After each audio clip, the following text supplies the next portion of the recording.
اگر حاکم وقت فاسق اور فاجر ہو، یعنی کھلم کھلا اللہ کی ممنوعات کا ارتکاب کرنے والا ہو، کھلم کھلا اللہ کے اوامر کو ترک کرنے والا ہو، آپ کے نظریے کے مطابق اس حاکم وقت کو متنبہ کرنا یہ اس وقت کے لوگوں کی ذمہ داری ہے۔ حاکم وقت کو متنبہ کیا جائے، اس حاکم وقت کو للکارا جائے، اس حاکم وقت کو بتایا جائے کہ تو اللہ کے حرام کردہ اشیاء کو حلال کر رہا ہے اور اللہ کے حلال کردہ اشیاء کو حرام کر رہا ہے، یہ سب کا سب فسق و فجور ہے، یہ سب کا سب طغیانی ہے، یہ ساری چیزیں سرکشی ہے۔ تو بہرحال آپ وہاں سے نکل کر ہمیں یہ بھی درس دیا ہے، اگر تمہارے دور کے اندر بھی کوئی طبقہ حکمرانی ایسا آ جائے جو اللہ کے حرام اور حلال کی تمیز نہ کرتا ہو، کوئی طبقہ حکمرانی ایسا آ جائے کہ جن لوگوں کو صوم و صلاۃ کے معاملات کی بھی علم نہ ہو، کوئی طبقہ ایسا آ جائے جو زمام اقتدار کو تھام کر اپنی رعایا کی خبر گیری نہ کرتا ہو، کوئی طبقہ ایسا آ جائے جو زمام اقتدار کو تھام کر اپنی رعایا پر ظلم کر رہا ہو، جبر کر رہا ہو، بربریت کر رہا ہو، تو یہ وقت کی رعایا کی ذمہ داری ٹھہرتی ہے کہ وہاں خاموش رہ کر، ہاتھوں کو منہ پہ رکھ کر بیٹھ کر تماشا نہیں دیکھنا ہوتا، وہاں میدان عمل میں نکل کر حسینی کردار کو ادا کرنا ہوتا۔ آج جب ہم اپنے ملک کی صورتحال کو دیکھتے ہیں تو ہمارے ملک کی اس وقت جو صورتحال ہے، آپ خود اندازہ لگائیے مہنگائی کا کون سا طوفان ہے، آپ خود اندازہ لگائیے مہنگائی کا کون سا جن ہم لوگوں پر مسلط کر دیا گیا ہے کہ وہ طبقہ جو اپنے کاروبار سے، اپنی جوب سے، اپنے گھر کے چولہا عزت کے ساتھ چلا رہا تھا،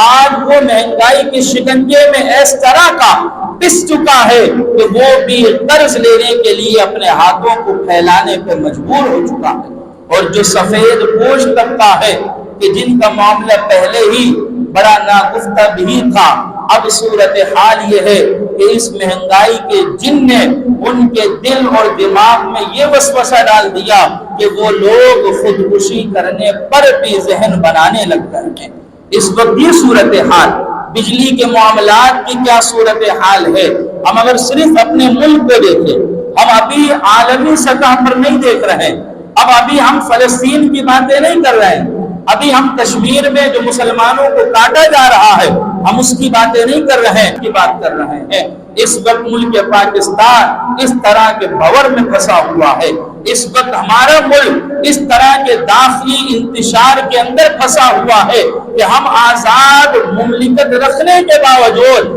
ہم قید و بند کی صعوبتوں کو برداشت کر رہے ہیں۔ ہم آزاد ہونے کے باوجود ہم سے بڑا قیدی کوئی نہیں ہے، ہمارا نظام تو ظاہراً ہمارا ہے مگر ہم نے نظام کی ڈوری کسی اور کے ہاتھ میں دیا ہوا ہے، ہمارا آئین تو بظاہر ہمارا ہے مگر ہم نے اس کی ڈوری کسی اور کے ہاتھوں میں کمایا ہوا ہے۔ تو ایک ایسے وقت کے اندر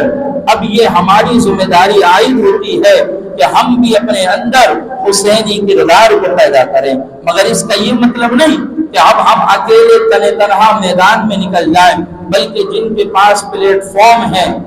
لوگ جن کی سربراہی کو تسلیم کرتے ہیں،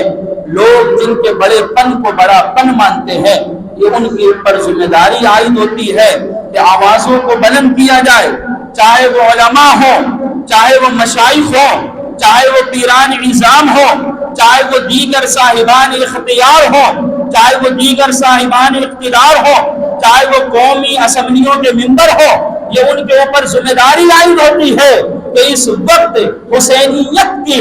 بات کرتے ہوئے، حسینی کردار کا آغاز کرتے ہوئے کم از کم اس پر احتجاج کیا جائے، کم از کم آواز کو بلند کیا جائے۔ یہ آج رسول اللہ کی امت یہ پریشان حال ہے، یہ آج رسول اللہ کی امت یہ مفلوس الحال ہونے لگی ہے، یہ آج رسول اللہ کی امت یہ بالکل سے پریشان حال ہے کہ یہ جائے تو کہاں جائے، یہ اپنا غم بیان کرے تو کس سے بیان کرے، یہ اپنے درد کی دوا لے تو کس علاج گاہ سے لے۔ یہ اس وقت اس پریشانی کا عالم ہے۔ تو اس پریشانی کے عالم میں امام حسین رضی اللہ تعالی عنہ نے ہمیں یہی درس دیا ہے، ہمیں یہی سمجھایا ہے کہ ہم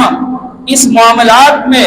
ہم ایسے ہاتھ پہ ہاتھ رکھ کے نہیں بیٹھتے، اس معاملات میں ہم قدم آگے بڑھاتے ہیں، اس معاملات میں ہم آگے بڑھتے ہیں، مگر جو آگے بڑھا جاتا ہے وہ شعوری کے ساتھ بڑھا جاتا ہے، وہ دماغی کے ساتھ بڑھا جاتا ہے، اس میں جذبات کا کام نہیں ہوتا، اس میں ہوش کا کام ہوتا ہے، اس میں صرف اور صرف جوش کا کام نہیں ہوتا۔ اگر صرف جوش سے کام لیا جائے گا اور صرف جذباتیت سے کام لیا جائے گا پھر تو اس کا کوئی بھی نتیجہ نہیں نکلے گا۔ ہوش کا دامن ساتھ تھامنا ہوگا، جذباتیت کو چھوڑ کر عقل اور شعور کی چیزوں کو پکڑنا ہوگا اور سوچ و فکر کرنا ہوگا، جن کو اللہ تعالیٰ نے سوچ و فکر کی صلاحیت دیا ہے، جو قانونی معاملات کو جانتے ہیں، جو ملک کے آئینی معاملات کو جانتے ہیں، جو ملک کے سیاسی معاملات کو جانتے ہیں، جن کے ہاتھ میں اقتدار ہے، جن کے ہاتھ میں اختیار ہے، جن کی آوازیں سنی جاتی ہیں، جن کی آوازیں بلند ہو تو تمام عالم سنتا ہے۔ یہ ان کی ذمہ داری ہے کہ ملک پاکستان کی رعایا کے لیے حسینی کردار اپناتے ہوئے اپنی آواز کو بلند کرنا۔